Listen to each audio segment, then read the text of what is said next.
Mattityahu chapter 26. When Yeshua had finished speaking, he said to his Talmudim, "As you know, Pesach is 2 days away, and the Son of Man will be handed over to be nailed to the execution stake." Then the head Kohanim and the elders of the people gathered in the palace of Caiaphas, the Kohen Hagadol. They made plans to arrest Yeshua surreptitiously and have him put to death. But they said, "Not during the festival, or the people will riot." Yeshua was in Beit Anya at the home of Shimon, the man who had had Zara. A woman who had an alabaster jar filled with very expensive perfume approached Yeshua while he was eating and began pouring it on his head. When the Talmudim saw it, they became very angry. "Why this waste?" they asked. "This could have been sold for a lot of money and given to the poor." But Yeshua, aware of what was going on, said to them, "Why are you bothering this woman? She has done a beautiful thing for me. The poor you will always have with you, but you will not always have me. She poured this perfume on me to prepare my body for burial. Yes, I tell you that throughout the whole world, wherever this good news is proclaimed, what she has done will be told in her memory." Then one of the 12, the one called Yehudah from Keriot, went to the head Kohanim and said, "What are you willing to give me if I turn Yeshua over to you?" They counted out 30 silver coins and gave them to Yehudah. From then on, he looked for a good opportunity to betray him. On the first day for Matzah, the Talmudim came to Yeshua and asked, "Where do you want us to prepare your Seder?" "Go into the city to so-and-so," he replied, "and tell him that the Rabbi says, 'My time is near. My Talmudim and I are celebrating Pesach at your house.'" The Talmudim did as Yeshua directed and prepared the Seder. When evening came, Yeshua reclined with the 12 Talmudim, and as they were eating, he said, "Yes, I tell you that one of you is going to betray me."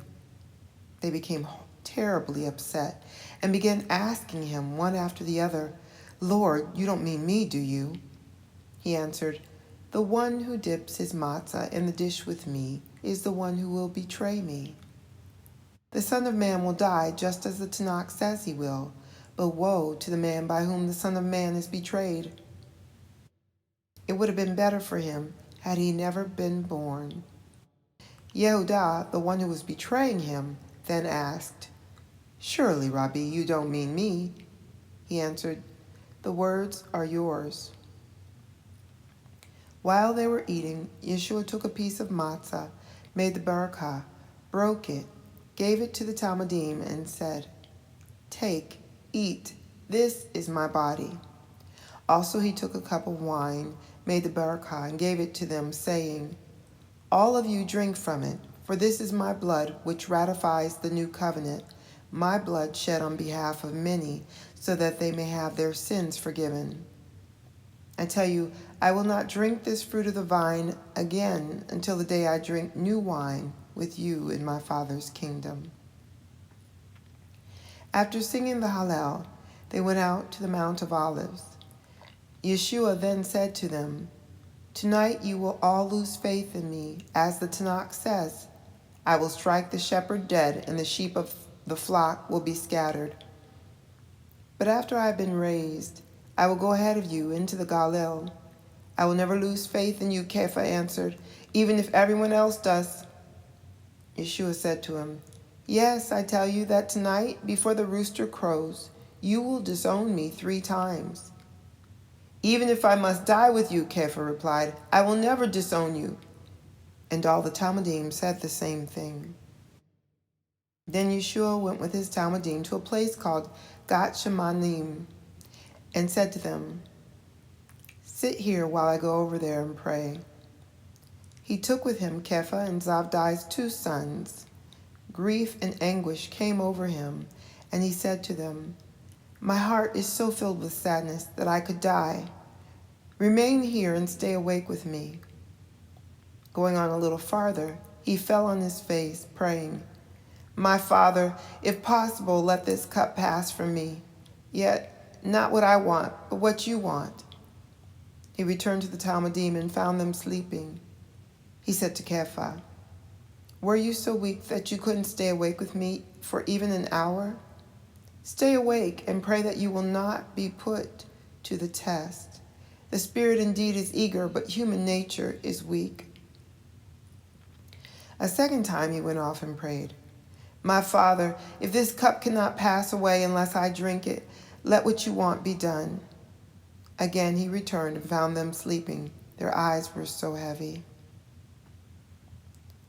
Leaving them again, he went off and prayed a third time, saying the same words. Then he came to the Talmudim and said, "For now, go on sleeping, take your rest. Look, the time has come for the Son of Man to be betrayed into the hands of sinners. Get up, let's go. Here comes my betrayer."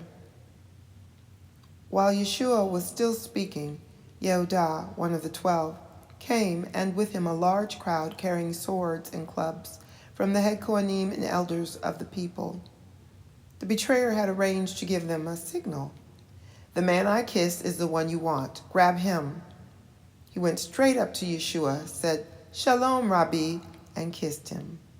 Yeshua said to him, "Friend, do what you came to do." Then they moved forward, laid hold of Yeshua, and arrested him. At that, one of the men with Yeshua reached for his sword, drew it out, and struck the servant of the Kohen Hagadol, cutting off his ear. Yeshua said to him, "Put your sword back where it belongs, for everyone who uses the sword will die by the sword. Don't you know that I can ask my Father, and he will instantly provide more than a dozen armies of angels to help me? But if I did that, how could the passages in the Tanakh be fulfilled that say it has to happen this way?" Then Yeshua addressed the crowd. "So you came out to take me with swords and clubs, the way you would the leader of a rebellion. Every day I sat in the temple court teaching, and you didn't seize me then. But all this has happened so that what the prophets wrote may be fulfilled." Then the Talmudim all deserted him and ran away. Those who had seized Yeshua led him off to Caiaphas the Kohen Hagadol, where the Torah teachers and elders were assembled. Kepha followed him at a distance as far as the courtyard of the Kohen Hagadol.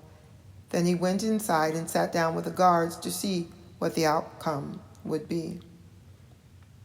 The head Kohanim and the whole Sanhedrin looked for some false evidence against Yeshua so that they might put him to death.